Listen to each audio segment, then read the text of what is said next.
당신들 둘 다 오늘부터 끝이야! 샴페인 잔이 바닥에 떨어지며 산산조각 났습니다. 당신들 둘 다 오늘부터 끝이야. 차갑게 가라앉은 여자의 목소리가 방 안을 얼어붙게 만들었습니다. 무릎 꿇은 남자가 떨리는 목소리로 애원했습니다. 여보, 아니, 대표님. 제발 이러지 마. 대표님? 평소 학원이나 하는 여자라며 무시하던 남편의 입에서 나온 말이었습니다.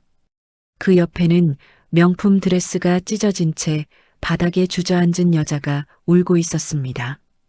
남편이 그토록 사랑한다던 재벌가 며느리였습니다. 도대체 무슨 일이 있었던 걸까요? 놀라운 반전의 전말이 궁금하시다면 잠시만 구독 버튼을 눌러주세요. 평범해 보이는 사람들의 숨겨진 이야기를 매일 전해드립니다. 그럼 이 모든 게 시작된 그날 아침으로 돌아가 보겠습니다. 44번째 생일 아침이었습니다. 저는 새벽부터 일어나 정성껏 미역국을 끓였습니다. 남편이 좋아하는 들기름을 듬뿍 넣고 소고기도 평소보다 많이 넣었죠. 식탁 위에는 동네 케이크 가게에서 예약해둔 생일 케이크도 올려뒀습니다. 작지만 예쁜 케이크였어요. 촛불까지 꽂아두고 남편이 깨어나기를 기다렸습니다. 남편 강태민이 부스스한 머리로 거실로 나왔습니다. 제가 환하게 웃으며 말했습니다. 여보, 아침 차렸어. 오늘 미역국 먹어야지. 남편은 손목시계를 힐끔 보더니 현관 쪽으로 걸어갔습니다. 아침 안 먹어. 늦었어. 제 목소리가 조금 떨렸습니다. 그래도 오늘은 바빠. 중요한 미팅 있다고 어제 말했잖아. 쾅! 현관문이 거칠게 닫혔습니다. 그 소리가 텅 빈 집안을 울리고 또 울렸습니다. 저는 혼자 남은 식탁을 물끄러미 바라보았습니다. 김이 모락모락 나는 미역국, 촛불이 꽂힌 케이크, 그리고 두 사람 분량으로 차려진 그릇들. 가슴 한쪽이 서늘하게 식어내렸습니다. 학원으로 출근하는 길 휴대폰을 몇 번이나 들여다봤습니다. 혹시 남편에게서 문자라도 올까 싶어서였죠. 하지만 화면에는 아무것도 뜨지 않았습니다. 오전 내내 아이들을 가르치면서도 집중이 되지 않았습니다. 점심시간이 되자 휴대폰을 또 확인했습니다. 여전히 아무 연락이 없었습니다. 저는 스스로에게 다짐했습니다. 괜찮아. 저녁에는 분명 축하해 줄 거야. 미팅 때문에 바빴을 뿐이야. 오후 5시쯤 남편에게서 드디어 전화가 왔습니다. 심장이 두근거렸습니다. 저는 급히 전화를 받았습니다. 여보, 수화기 너머로 남편의 목소리가 들려왔습니다. 소연아, 오늘 밤 늦을 것 같아. 거래처 사람들이랑 저녁 약속 잡혀서 먼저 자. 저는 목구멍까지 올라온 말을 간신히 삼켰습니다. 그래, 알았어. 전화가 끊겼습니다. 그 순간 제 눈앞에 떠오른 건 작년 생일, 재작년 생일, 그리고 그 전 생일들이었습니다. 언제나 똑같았습니다. 언제나 혼자였죠. 하지만 그날 저녁 남편은 거래처 사람들과 함께 있지 않았습니다. 강남의 한 호텔 스위트룸. 남편은 긴 생머리를 찰랑이는 젊은 여자 옆에 앉아 샴페인 잔을 기울이고 있었습니다. 회사 후배인 한수진, 32의 그 여자는 남편의 팔에 매달려 재롱을 떨었죠. 오빠, 이 샴페인 진짜 비싼 거 맞아? 우와, 오빠는 역시 달라. 남편이 그녀의 허리를 감싸며 웃었습니다. 당연하지. 우리 수진이한테 최고 아니면 안 되잖아. 두 사람은 잔을 부딪히고 입을 맞췄습니다. 같은 시각, 저는 집 거실 소파에 혼자 앉아 있었습니다. 식탁 위에는 아침에 준비했던 케이크가 그대로 놓여 있었습니다. 촛불은 이미 녹아내려 초받침에 흘러내린 상태였죠. 자정이 넘어가고 있었습니다. 새벽 2시 현관문이 열리는 소리가 들렸습니다. 남편이 비틀거리며 들어왔습니다. 술 냄새와 함께 낯선 여자 향수 냄새가 진동했습니다. 저는 소파에서 일어나 남편을 마주 보았습니다. 제가 조용히 물었습니다. 여보, 오늘 무슨 날인지 알아? 남편은 멍한 눈으로 저를 쳐다보더니 고개를 가웃거렸습니다. 무슨 날? 특별한 날 있었어? 심장이 얼어붙는 기분이었습니다. 내 생일이야. 오늘. 남편의 눈이 잠깐 커졌다가 이내 손으로 이마를 짚었습니다. 아, 깜빡했네. 미안. 거래처 미팅이 워낙 중요해서 내일 축하해줄게. 그리고는 비틀거리며 안방으로 들어가 버렸습니다. 곧 코 고는 소리가 들려왔습니다. 저는 다시 거실로 돌아와 케이크 앞에 앉았습니다. 떨리는 손으로 성냥을 그어 촛불을 다시 켰습니다. 작은 불빛이 어두운 거실을 희미하게 밝혔습니다. 혼자 앉아 혼자 촛불을 바라보며 혼자 노래를 흥얼거렸습니다. 생일 축하합니다. 생일 축하합니다. 목소리가 점점 떨려왔습니다. 눈물이 뺨을 타고 주르륵 흘러내렸습니다. 촛불을 끄는 순간 마음속으로 소원을 빌었습니다. 이번이 마지막이야. 저는 그날 결심했습니다. 더 이상 이렇게 살지 않겠다고. 생일이 지나고 사흘 뒤였습니다. 남편 회사에 창립 기념일 파티가 있었습니다. 남편은 아침부터 들떠 있었죠. 승진 심사를 앞두고 있던 터라 이날 행사가 중요하다고 했습니다. 저는 옷장 깊숙한 곳에서 결혼식 때 입었던 네이비색 정장을 꺼냈습니다. 조금 낡았지만 단정해 보였어요. 거울 앞에서 화장도 신경 써서 했습니다. 남편을 응원하고 싶었거든요. 현관에서 구두끈을 묶고 있는데 남편이 저를 쳐다봤습니다. 당신도 가게? 제가 고개를 끄덕였습니다. 응, 당신 응원하려고. 중요한 날이잖아. 남편의 미간이 살짝 찌푸려졌습니다. 뭐 알아서 해. 근데 거기서 아는 척하지 마. 나 일하는 데야. 가슴이 철렁했지만 아무렇지 않은 척 웃어 보였습니다. 행사장은 강남의 한 특급 호텔이었습니다. 화려한 샹들리에 아래 정장을 차려입은 사람들이 샴페인을 들고 담소를 나누고 있었죠. 저는 구석진 테이블에 조용히 앉아 남편을 지켜봤습니다. 남편은 상사들과 웃으며 악수를 나누고 있었습니다. 제가 온 걸 알면서도 한 번도 이쪽을 쳐다보지 않았어요. 1시간쯤 지났을 때였습니다. 남편의 상사 한 분이 저를 발견하고 다가왔습니다. 강 부장 부인 되시나? 처음 뵙겠습니다. 저는 얼른 일어나 인사를 했습니다. 그 상사가 남편에게 물었습니다. 부장님 부인도 사업하신다며요? 뭐 하시는데요? 남편이 멋쩍게 웃으며 대답했습니다. 그냥 동네 학원 하나 운영하는 거예요. 취미 삼아 하는 거라. 취미. 제가 15년간 키워온 일이 취미라고 했습니다. 상사가 고개를 끄덕였습니다. 아, 그렇구나. 요즘 학원 장사 괜찮죠? 남편이 손을 휘저었습니다. 용돈벌이 정도요. 큰 돈은 제가 벌어야죠. 주변 사람들이 따라 웃었습니다. 저는 그 자리에서 웃는 척하며 견뎌냈습니다. 하지만 손에 든 샴페인 잔이 바들바들 떨렸습니다. 그때였습니다. 긴 생머리를 찰랑이며 걸어오는 여자가 보였습니다. 빨간색 명품 드레스를 입은 한수진이었죠. 그녀는 남편 옆에 자연스럽게 섰습니다. 부장님, 사장님이 찾으세요. 남편이 환하게 웃으며 대답했습니다. 그래, 금방 갈게. 수진의 시선이 저에게로 향했습니다. 천천히 제 옆으로 다가온 그녀가 인사를 건넸습니다. 어머, 사모님. 여기 어쩐 일이세요? 목소리는 공손했지만 눈빛은 차갑게 식어 있었습니다. 제가 최대한 침착하게 대답했습니다. 남편 응원하러 왔어요. 수진이 제 옷차림을 위에서 아래로 훑어봤습니다. 그리고는 피식 웃음을 흘렸죠. 옷 정말 예쁘시네요. 어디 거예요?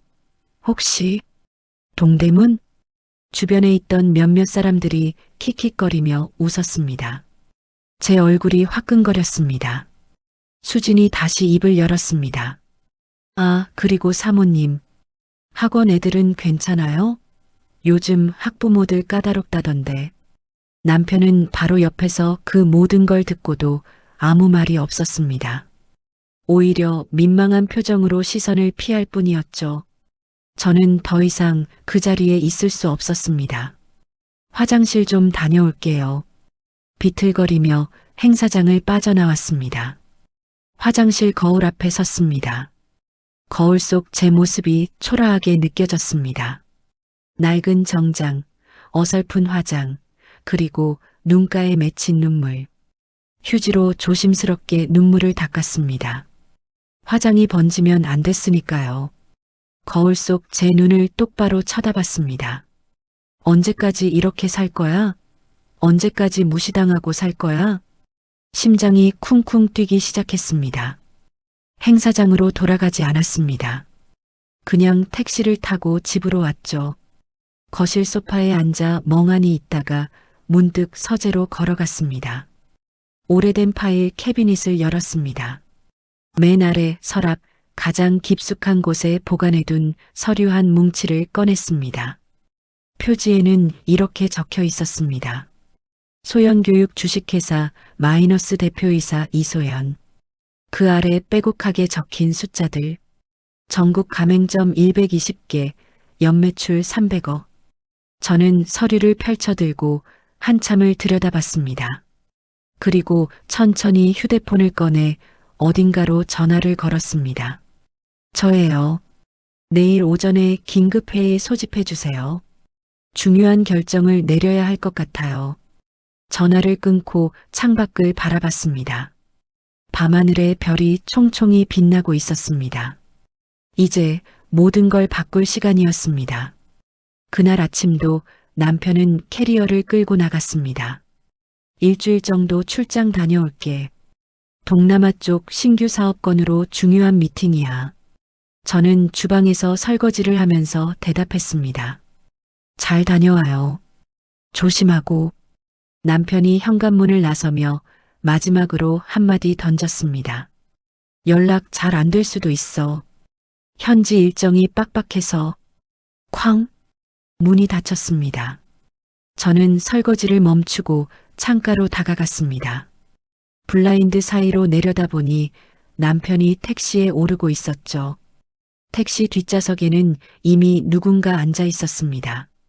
긴 생머리가 창밖으로 흩날렸어요. 한수진이었습니다. 심장이 철렁 내려앉았지만 이미 예상했던 일이었습니다. 저는 조용히 휴대폰을 꺼내 사진을 찍었습니다. 택시 번호판까지 선명하게 담았죠. 그리고 블라인드를 내리고 소파에 앉았습니다. 10분쯤 지났을까요? 띠링동. 초인종이 울렸습니다. 인터폰 화면을 확인했습니다. 백발이 단정하게 올려진 노부인이 서 있었습니다. 고급스러운 베이지색 정장을 입고 금장식이 달린 지팡이를 짚고 계셨죠. 그 뒤로 검은 정장을 입은 운전기사가 보였습니다. 처음 보는 분이었습니다. 조심스럽게 문을 열었습니다. 노부인이 저를 위아래로 훑어보더니 낮고 굵은 목소리로 물었습니다. 이소연 씨 맞습니까? 네, 맞는데요. 누구시죠? 노부인은 대답 대신 현관 안으로 성큼 들어왔습니다. 제 허락도 없이 거실 소파에 자리를 잡고 앉으셨죠. 압도적인 위압감이 느껴졌습니다. 저는 당황하며 물었습니다. 실례지만 어떻게 오신 건지. 노부인이 지팡이로 바닥을 톡톡 두드리며 입을 열었습니다.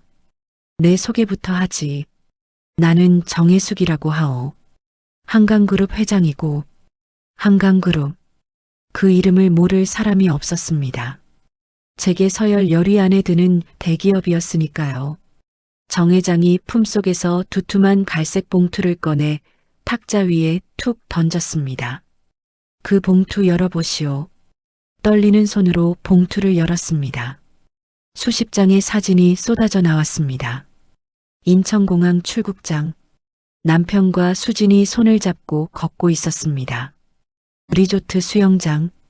두 사람이 물장난을 치며 웃고 있었죠. 호텔 로비.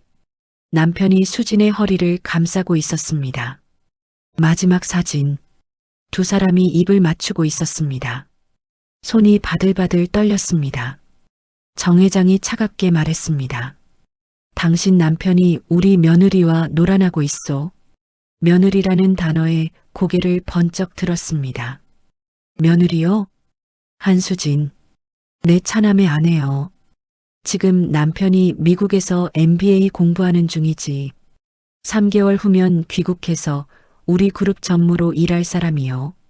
머릿속이 복잡해졌습니다. 수진이 기혼자였다니. 그것도 재벌가 며느리였다니. 정 회장이 계속 말을 이었습니다. 내 며느리 뒤를 조사해보니 당신 남편이랑 2년째 놀아나더군. 우리 아들한테 알리기 전에 먼저 당신을 찾아왔소. 왜? 저를요? 정 회장의 눈빛이 서늘하게 빛났습니다. 당신도 배신당한 여자니까 내 심정을 알겠지. 잠시 침묵이 흘렀습니다. 정 회장이 앞으로 몸을 숙이며 낮게 속삭였습니다. 같이 복수합시다. 저것들을 제대로 응징해 줍시다. 심장이 쿵쾅거렸습니다. 제가 조심스럽게 물었습니다. 복수요? 어떻게요? 간단하오. 당신은 남편을, 나는 며느리를 각각 처리하는 거지. 서로 도우면서 내게는 돈과 권력이 있고 당신에게는. 정 회장이 말을 멈췄습니다. 저를 날카롭게 쳐다보며 물었습니다. 당신 정말 그냥 학원 강사요? 눈빛이 보통 사람 같지 않은데 가슴이 철렁했습니다. 하지만 저는 침착하게 대답했습니다. 학원 일 15년 했어요. 그것밖에 못해요. 정 회장이 혀를 찼습니다. 뭐 좋소. 어쨌든 당신도 당했으니 같이 복수하자는 거요. 어떻소? 저는 사진들을 다시 한번 천천히 들여다봤습니다. 웃고 있는 남편의 얼굴. 제게는 한 번도 보여준 적 없는 그런 미소였습니다. 깊게 숨을 들이마셨습니다. 그리고 정 회장을 똑바로 쳐다봤습니다. 좋습니다. 하겠습니다. 정 회장이 만족스러운 듯 고개를 끄덕였습니다. 현명한 선택이요. 제가 말을 이었습니다. 대신 제 조건이 있어요. 정 회장의 눈썹이 살짝 올라갔습니다. 조건? 이 일은 제 방식대로 하게 해주세요. 회장님은 며느리 쪽을 처리하시고 제 남편은 제가 직접 처리하겠습니다. 대신 저는 잠시 말을 멈췄다가 천천히 입을 열었습니다. 필요할 때 서로 돕는 거죠. 정보 공유하고 타이밍 맞춰서. 정 회장이 지팡이를 세우고 일어섰습니다. 당신 생각보다 단단하군. 좋아. 그렇게 하지. 현관으로 향하던 정 회장이 돌아서며 마지막으로 말했습니다. 내일부터 시작이요. 첫 번째 타깃은 저것들의 지갑이지. 문이 닫히고 나서야 저는 소파에 주저앉았습니다. 떨리는 손으로 휴대폰을 꺼냈습니다. 그리고 오래전 저장해둔 번호로 전화를 걸었습니다. 최 전무님, 저예요. 이소연입니다. 지금 당장 만나야 할 것 같아요. 다음 날 오후 저는 정 회장의 부름을 받고 그녀의 본가로 향했습니다. 평창동의 거대한 저택이었습니다. 대문을 지나자 정원의 소나무들이 하늘을 찌를 듯 서 있었죠. 집사가 저를 응접실로 안내했습니다. 정 회장이 이미 자리에 앉아 차를 마시고 계셨습니다. 제 옆에는 낯선 남자 한 명이 서류 가방을 들고 서 있었어요. 앉으시오. 정 회장이 턱짓으로 소파를 가리켰습니다. 앉자마자 정 회장이 입을 열었습니다. 본격적으로 시작하지. 첫 번째 타깃은 저것들의 돈줄이라고 했소. 옆에 서 있던 남자가 태블릿을 꺼내 보여줬습니다.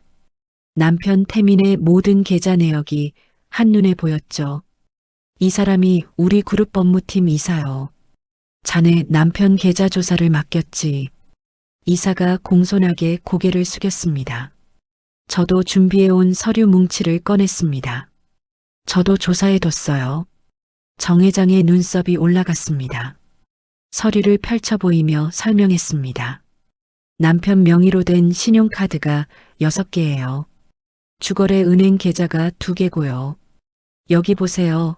이 카드로 수진 씨한테 명품을 사주고 호텔을 결제했어요. 정 회장이 서류를 받아들고 찬찬히 살펴봤습니다. 그리고 제게 날카로운 시선을 보냈습니다. 당신 보통 사람이 아니군. 이런 자료를 어떻게 구했소? 가슴이 철렁했지만 태연하게 대답했습니다. 오래 준비했어요. 의심이 가기 시작한 게 1년쯤 됐거든요. 정 회장이 고개를 끄덕이더니 법무팀 이사에게 지시했습니다. 이사, 이 자료 가지고 은행에 연락해. 강태민 명의 카드와 계좌 전부 거래 정지 신청하게. 알겠습니다, 회장님. 이사가 자료를 챙겨나갔습니다. 정 회장이 제게 찬잔을 내밀었습니다. 당신도 차 한잔 하시오. 따뜻한 차를 마시며 정 회장이 물었습니다. 자네는 뭘 하는 사람이오? 학원 강사라고 했지만 눈빛이 그렇지 않소? 저는 찬잔을 내려놓고 정 회장을 똑바로 쳐다봤습니다. 제가 운영하는 학원이 조금 큽니다. 얼마나? 전국에 가맹점이 120개 있어요. 정 회장의 눈이 커졌습니다. 뭐? 그럼 당신이? 소연교육 대표이사 이소연입니다. 잠시 정적이 흘렀습니다. 정 회장이 찬잔을 내려놓으며 피식 웃었습니다. 허허, 그래서 그렇게 침착했군. 소연교육이면 상장 준비 중이라고 들었는데. 당신 제법인데? 남편은 몰라요. 결혼 전부터 아버지한테 물려받은 사업이었거든요. 남편 명의로 안 올리고 제 친정 명의로 해뒀죠. 정 회장이 만족스러운 듯 고개를 끄덕였습니다. 잘했소. 그럼 더 편하겠군. 당신도 돈이 있으니. 정 회장이 휴대폰을 꺼내 어딘가로 전화를 걸었습니다. 여보세요? 김 부장. 지금 당장 우리 며느리 한수진 명의 카드 전부 정지시켜요. 회사 법인 카드도요. 예, 바로요. 전화를 끊고 저를 보며 웃었습니다. 이제 저것들이 지구 반대편에서 발이 묶일 거요. 카드도 막히고 돈도 없으니 꼼짝 못하겠지. 저도 휴대폰을 꺼냈습니다. 은행 앱에 접속해서 남편 명의 공동계좌를 확인했습니다. 잔액이 800만 원 정도 있었어요. 회장님, 잠깐만요. 저는 그 자리에서 계좌이체를 실행했습니다. 800만 원 전액을 제 개인 계좌로 옮겼죠. 그리고 인터넷 뱅킹으로 남편 명의 모든 카드에 분실 신고를 넣었습니다. 클릭 한 번에 6개 카드가 모두 정지됐습니다. 다 됐어요. 정 회장이 흡족한 표정으로 웃었습니다. 좋아. 이제 기다리기만 하면 되겠군. 그날 저녁 저는 집으로 돌아와 조용히 거실에 앉아 있었습니다. 휴대폰을 들여다보며 생각했습니다. 지금쯤 저 사람들은 리조트 레스토랑에서 저녁을 먹고 있겠죠. 그리고 곧 알게 될 겁니다. 카드가 한 장도 안 된다는 걸. 입가에 미소가 번졌습니다. 이제 시작일 뿐이었습니다. 같은 시각 푸켓의 최고급 비치 리조트. 남편 태민과 수지는 바다가 보이는 레스토랑에서 저녁 식사를 즐기고 있었습니다. 수진이 랍스터를 포크로 찍으며 제잘거렸습니다. 오빠, 여기 진짜 좋다. 우리 다음에 또 오자. 태민이 그녀의 손을 잡으며 웃었습니다. 그래, 전무 승진하면 더 좋은 데 가자. 몰디브도 가고. 와, 정말? 오빠 최고야. 두 사람은 샴페인 잔을 부딪혔습니다. 식사가 끝나고 웨이터가 계산서를 들고 왔습니다. 태민이 여유롭게 지갑에서 블랙카드를 꺼내 건넸습니다. 여기요. 웨이터가 카드를 받아 단말기에 꽂았습니다. 삐삐삐.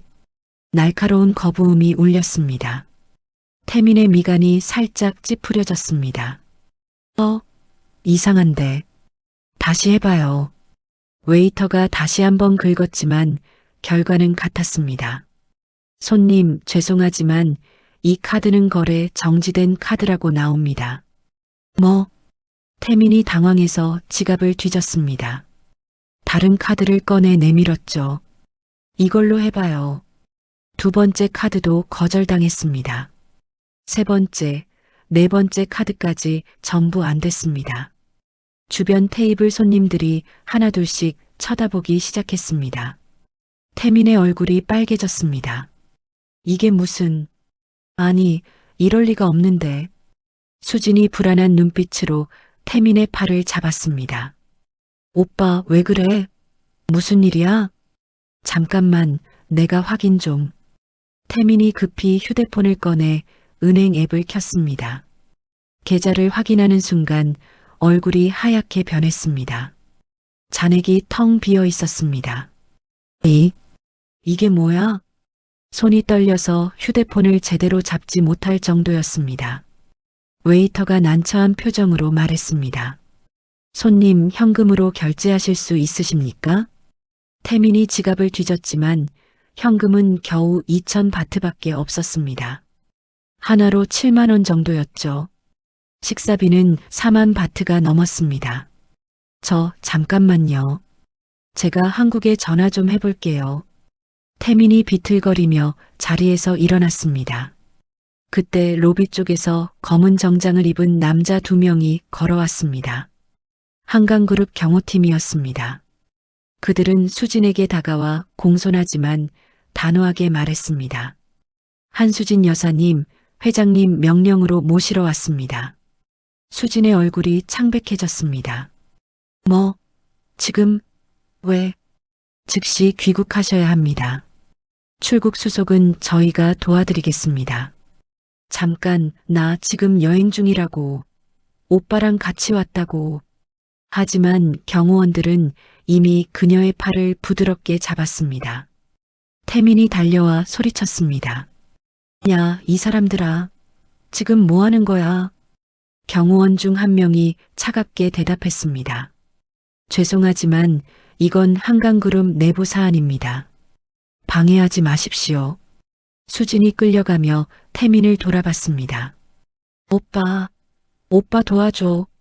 하지만 태민은 어쩔 도리가 없었습니다. 수진은 그렇게 경호원들에게 이끌려 로비 밖으로 사라졌습니다. 태민은 멍하니 서 있다가 다시 웨이터에게 돌아섰습니다. 정말 죄송한데 제가 지금 카드가 다 안 되고 현금도 없어서. 웨이터가 매니저를 불렀습니다. 리조트 매니저가 와서 냉정하게 말했습니다. 손님, 결제가 안 되시면 객실로 돌아가실 수 없습니다. 체크아웃 시에도 결제하셔야 하고요. 제가 한국에 전화해서 송금을 받으면 그럼 그때까지 로비에서 기다리십시오. 태민은 결국 로비 소파에 앉아 떨리는 손으로 휴대폰을 꺼냈습니다. 저에게 전화를 걸었습니다. 전화벨이 울렸습니다. 1번, 2번, 3번. 저는 휴대폰 화면을 보며 미소 지었습니다. 그리고 전화를 받지 않았습니다. 대신 문자 한 통을 보냈습니다. 즐거운 여행 되세요. 선물 잘 받으셨죠? 태민은 그 문자를 읽고 온몸이 얼어붙었습니다. 아내가 알고 있다. 모든 걸 알고 있다. 로비 소파에서 밤을 새운 태미는 다음날 아침에야 겨우 한국행 비행기표를 구할 수 있었습니다. 회사 후배에게 빌린 돈으로요.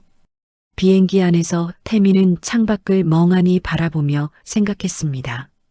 집에 돌아가면 무슨 일이 벌어질까? 아내는 무엇을 알고 있을까? 그리고 이 모든 게 정말 아내가 한 일일까? 불안과 공포가 가슴을 짓눌렀습니다. 사흘 후 태미는 비행기에서 내려 곧장 회사로 향했습니다. 겨우 돈을 구해 귀국했지만 출근은 해야 했으니까요. 하지만 회사 로비에 들어서자마자 분위기가 이상했습니다. 동료들이 수군거리며 태민을 쳐다봤습니다. 저기 강 부장 왔다. 진짜 해고된대? 심장이 철렁 내려앉았습니다.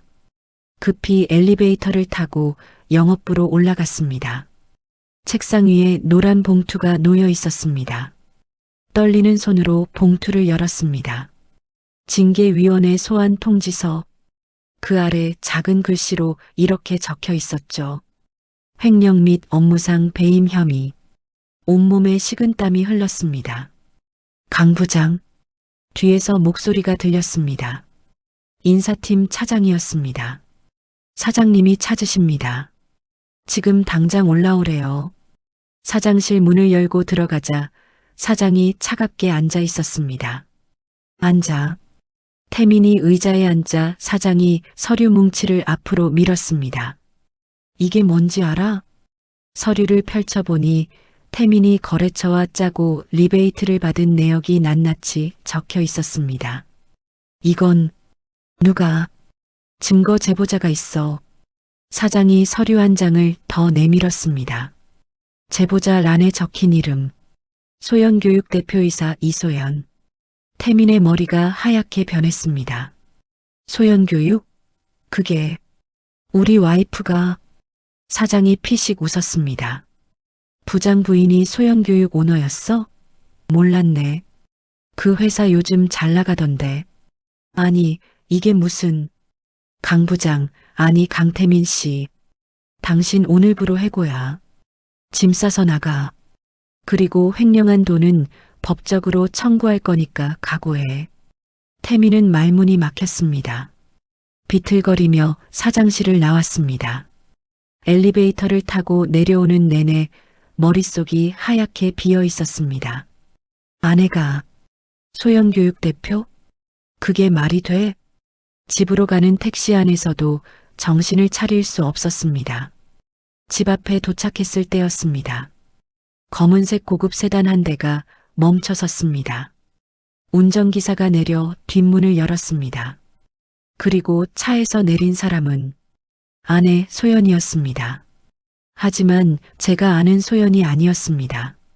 값비싼 회색 정장을 입고 명품 가방을 들고 하이힐을 신고 머리도 단정하게 손질돼 있었고 화장도 완벽했습니다.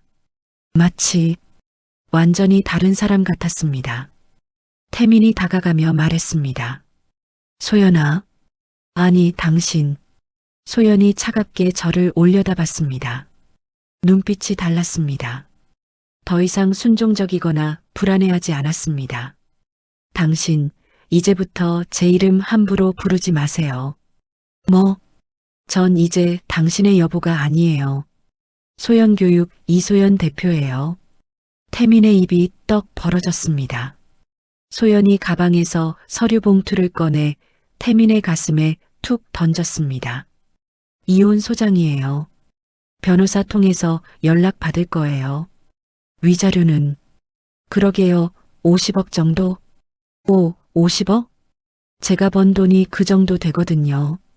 당신 몰래요. 소연이 태민을 지나쳐 현관으로 걸어갔습니다. 태민이 뒤쫓아가며 소리쳤습니다.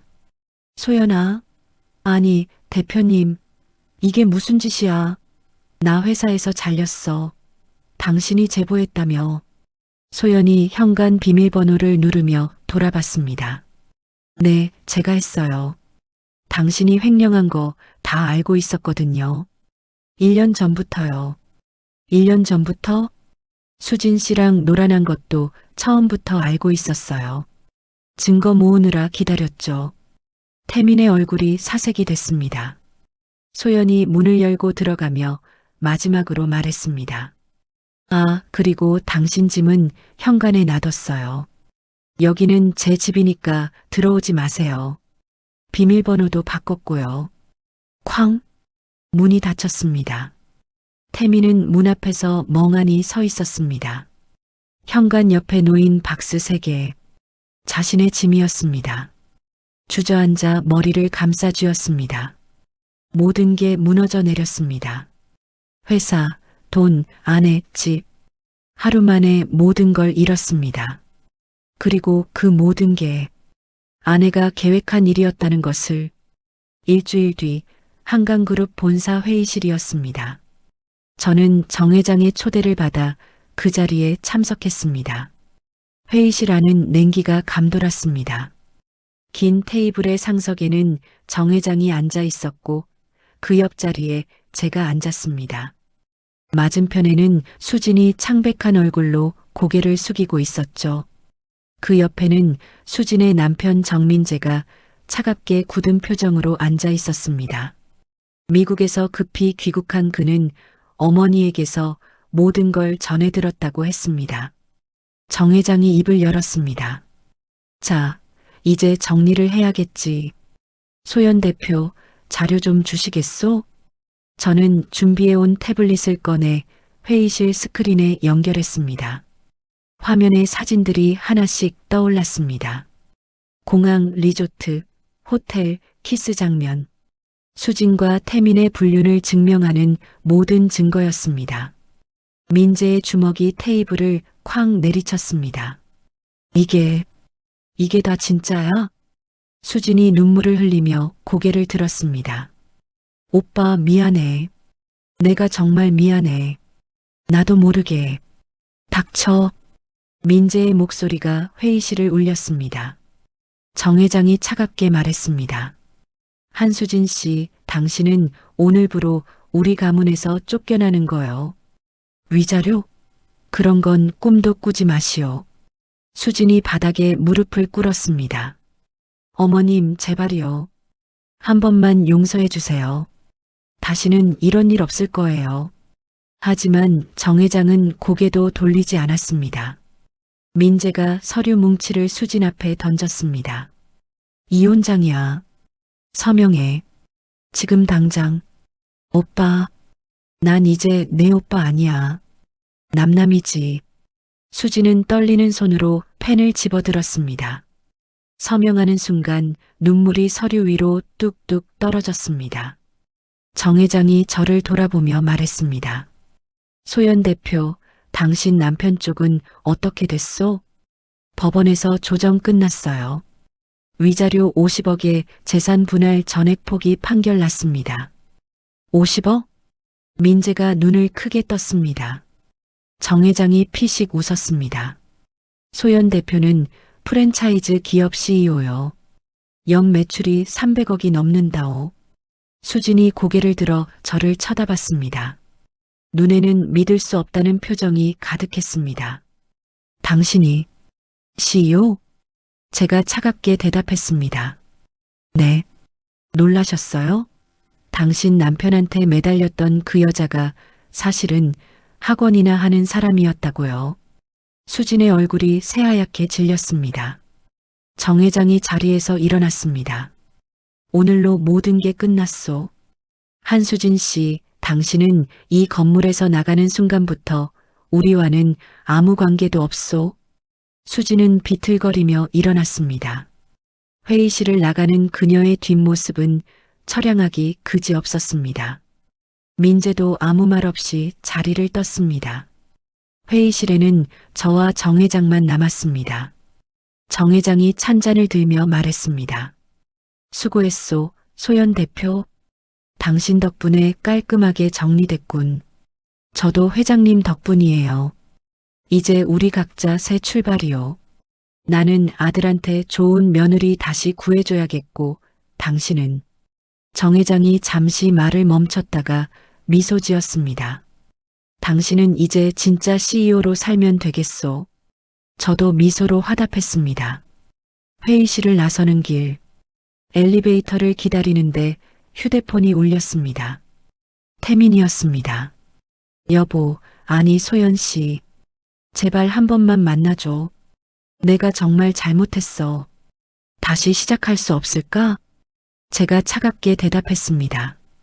강태민 씨, 저는 이제 당신과 아무 관계도 아니에요. 다시는 연락하지 마세요. 전화를 끊었습니다. 그리고 번호를 차단했습니다. 엘리베이터 문이 열렸습니다. 안으로 들어서며 거울에 비친 제 모습을 봤습니다. 더 이상 누군가의 그늘에 숨어 사는 여자가 아니었습니다. 이제 저는 제 이름으로 당당하게 서 있는 사람이었습니다. 1년이 흘렀습니다. 서울 강남의 한 컨벤션 센터. 오늘은 소연교육의 코스닥 상장 기념식이 열리는 날이었습니다. 화려한 샹들리에 아래 정장을 입은 투자자들과 언론사 기자들이 자리를 가득 메웠습니다. 저는 단상 위에 서서 황금빛 상장 기념패를 손에 들고 있었습니다. 오늘 소연교육이 이 자리에 설 수 있었던 건 여러분의 믿음과 성원 덕분입니다. 앞으로도 최고의 교육 서비스로 보답하겠습니다. 박수갈채가 쏟아졌습니다. 플래시가 터지고 카메라 셔터 소리가 울려 퍼졌습니다. 무대를 내려오자 정 회장이 다가왔습니다. 축하하오, 소연 대표. 아니, 이제 이사장님이라고 불러야겠군. 저는 웃으며 악수를 청했습니다. 회장님 덕분이에요. 그때 용기를 주셔서 고맙습니다. 정 회장이 샴페인 잔을 들어 올렸습니다. 우리 그룹이랑 교육사업 MOU 맺읍시다. 같이 크면 좋잖소. 영광입니다, 회장님. 두 잔이 경쾌하게 부딪혔습니다. 파티가 끝나고 집으로 돌아가는 길. 차창 밖으로 서울의 야경이 펼쳐졌습니다. 1년 전 이맘때쯤 저는 혼자 케이크 앞에서 울고 있었습니다. 하지만 지금은 달랐습니다. 같은 시각, 도시 반대편, 강서구의 한 건설 현장이었습니다. 작업복을 입은 인부들이 시멘트 포대를 나르고 있었습니다. 그중 한 명이 바로 태민이었습니다. 허리가 휘어질 듯 무거운 포대를 짊어진 그는 헉헉거리며 계단을 올랐습니다. 얼굴은 햇볕에 그을리고 손은 굳은 살 투성이었죠. 야, 강씨, 빨리 안 와? 현장 반장이 소리쳤습니다. 예, 지금 갑니다. 태민은 고개를 숙이고 뛰어갔습니다. 점심시간, 인부들이 모여 앉아 컵라면을 먹고 있었습니다. 태민도 구석에 앉아 뜨거운 라면을 후루룩 마셨습니다. 야, 강씨, 너 옛날에 회사 다녔다며? 무슨 일로 여기까지 왔어? 동료가 물었습니다. 태민은 쓴웃음을 지었습니다. 그냥 잘못해서요. 더 이상 말하고 싶지 않았습니다. 회사에서 잘렸고 아내에게 버림받았고 빚에 쫓기고 고시원에 산다는 걸, 그 모든 게 자신이 저지른 일 때문이라는 걸. 한편 홍대 입구의 한 유흥업소, 주방에서 설거지를 하는 여자가 있었습니다. 한수진이었습니다. 고무장갑을 낀 손은 세제로 인해 거칠어졌고 얼굴은 피곤에 찌들어 있었습니다. 야, 신입, 접시 빨리 좀 씻어. 손님들 기다린다고. 주방장이 고함을 쳤습니다. 죄송해요. 수진은 눈물을 삼키며 더 빠르게 설거지를 했습니다. 한때 명품 가방을 들고 다녔던 손이 이제는 기름때 묻은 접시를 씻고 있었습니다. 저녁이 되어 일을 마치고 나오는 길, 수지는 편의점에 들러 삼각김밥 하나와 물을 샀습니다. 카드도 없이 잔돈을 세어 계산했죠. 원룸으로 돌아가는 골목길, 어둠 속에서 수지는 걸음을 멈췄습니다. 그리고 하늘을 올려다봤습니다. 별 하나 없는 서울의 밤하늘이었습니다. 내가 왜 이렇게 됐지? 중얼거림이 허공에 흩어졌습니다. 다음 날 아침, 저는 사무실에서 커피를 마시며 창밖을 내려다봤습니다. 비서가 노크를 하고 들어왔습니다. 대표님, 오전 일정 브리핑 드릴게요. 10시에 투자사 미팅 있으시고 오후에는 방송 인터뷰 있으십니다. 알겠어요. 수고해요. 비서가 나가고 혼자 남았습니다. 책상 서랍을 열고 오래된 사진 한 장을 꺼냈습니다. 결혼식 날 찍은 사진이었습니다. 웃고 있는 저와 태민. 그때는 행복할 줄 알았습니다. 하지만 이제 알았습니다. 진짜 행복은 누군가에게 의지하는 게 아니라 내가 당당하게 설 때 오는 거라는 걸. 사진을 다시 서랍에 넣고 닫았습니다. 그리고 창밖을 보며 미소 지었습니다. 복수는 그들을 무너뜨리는 게 아니었습니다. 내가 더 높이 올라가는 거였습니다. 그리고 저는 해냈습니다. 이제 남은 인생은 저를 위해 살아갈 차례였습니다. 지금까지 이소연 씨의 이야기를 들어주셔서 감사합니다. 평범해 보였던 한 여성이 어떻게 자신의 삶을 되찾았는지 그 통쾌한 반전을 함께 하셨습니다. 혹시 지금 힘든 시간을 보내고 계신가요? 누군가에게 무시당하거나 억울한 일을 겪고 계신가요? 이소연 씨의 이야기가 작은 용기가 되었기를 바랍니다. 당신도 충분히 강하고 충분히 가치 있는 사람이니까요. 오늘 이야기가 마음에 드셨다면 구독 버튼을 눌러주세요. 매일 새로운 사연을 준비해서 찾아뵙겠습니다. 좋아요와 알림 설정도 부탁드립니다. 그리고 댓글로 여러분의 이야기도 들려주세요. 어느 지역에서 듣고 계신지, 오늘 사연은 어떠셨는지 자유롭게 남겨주시면 감사하겠습니다. 그럼 다음 이야기에서 또 만나요. 행복한 하루 되세요.